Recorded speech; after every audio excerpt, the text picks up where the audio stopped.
wabarakatuh. Perkenalkan, nama saya Rama Fitri dengan NIM 1325013. Saya dari kelompok 1 dan ini anggota saya.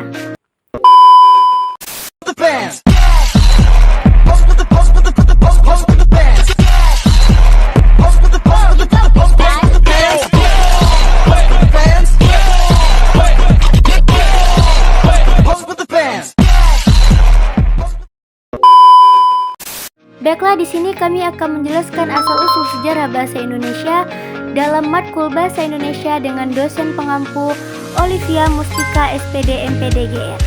Check it out.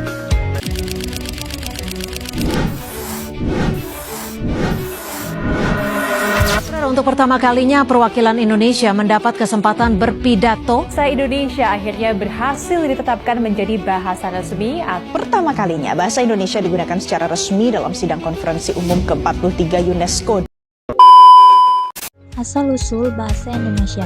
Zaman dahulu, bahasa Melayu digunakan sebagai bahasa komunikasi di Kepulauan Nusantara, menjadi dasar bagi bahasa yang akan berkembang menjadi bahasa Indonesia.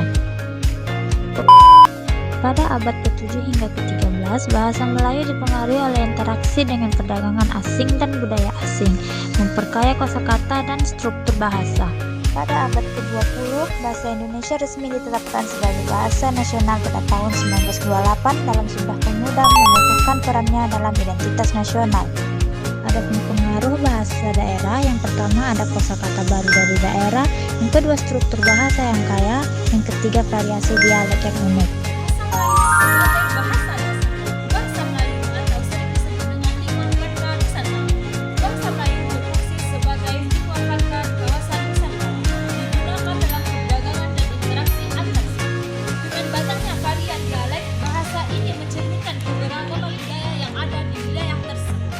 Bahasa Indonesia sebagai bahasa resmi negara. Bahasa Indonesia yang berkembang dari bahasa Melayu diresmikan sebagai persatuan negara dengan adanya satu bentuk baku. Bahasa Indonesia memungkinkan komunikasi yang lebih efektif di seluruh Indonesia, menghubungkan berbagai suku dan budaya. Perkembangan bahasa Indonesia di era kolonial. Pada tahun 1600-an, bahasa Melayu yang menjadi cikal bakal bahasa Indonesia mulai diadopsi dalam perdagangan dan komunikasi antar suku. Dalam tahun 1800-an, selama pendudukan kolonial Belanda, bahasa Indonesia mulai diajarkan di sekolah-sekolah dan digunakan dalam administrasi. Pada tahun 1945, proklamasi kemerdekaan Indonesia menjadi momentum penting bagi penguatan bahasa Indonesia sebagai bahasa nasional dan identitas bangsa. Peran bahasa Indonesia dalam globalisasi. Bahasa Indonesia semakin berperan penting dalam interaksi global, menciptakan peluang dan tantangan baru. Pertama, penggunaan di media sosial.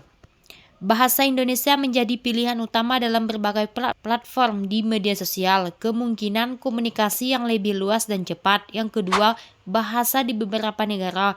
Bahasa Indonesia diakui sebagai bahasa kedua di negara-negara tertentu, memperkuat posisi Indonesia di kancah internasional. Yang ketiga, pertukaran budaya. Bahasa Indonesia mendorong pertukaran budaya dan pendidikan, memperkaya pengalaman belajar dan kolaborasi antara bangsa. Bahasa Indonesia memiliki peran penting dalam memperkuat identitas nasional, menjaga keberagaman budaya. Melalui pengumuman bahasa ini, kita dapat saling memahami dan menghargai warisan budaya di Indonesia. Check it out.